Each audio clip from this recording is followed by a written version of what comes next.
It's the company that makes the Leopard 2 tanks so badly wanted by Ukraine. Now Germany's Rheinmetall is expecting a busy year or two. It expects sales to go as high as $13 billion by 2025. That's about $1 billion higher than an earlier target range. The numbers came in an interview with Chief Executive Armin Papperger by German magazine Stern. In it, he said Rheinmetall is targeting a 10% profit margin on the Leopard tanks.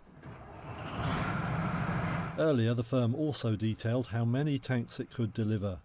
A spokesperson told Media Group R&D it could supply 139 if required. That would include 29 of the 2A4 model by April or May, and a further 22 of the same version by late this year or early next. Rheinmetall could also supply 88 of the older Leopard 1 model, but didn't say by when.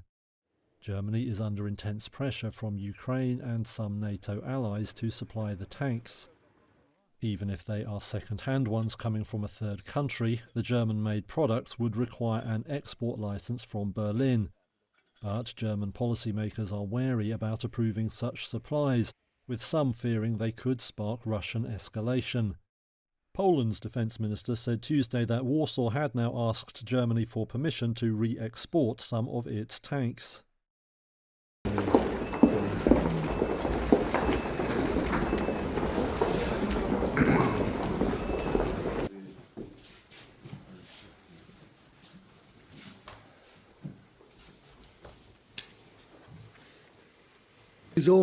Allow me one remark, because the question will come up anyway, the question on Leopard tanks. There is not yet a new position. I have always said that I am counting on a decision being made soon, and that remains my view. We discussed the issue of battle tanks. Consultations among allies will continue, and I'm confident that we will have a solution soon. Battle tanks are, of course, important, both to be able to repel Russian new offensives, but also for Ukraine to be able to retake territory, to win and to prevail as a sovereign, independent nation in Europe.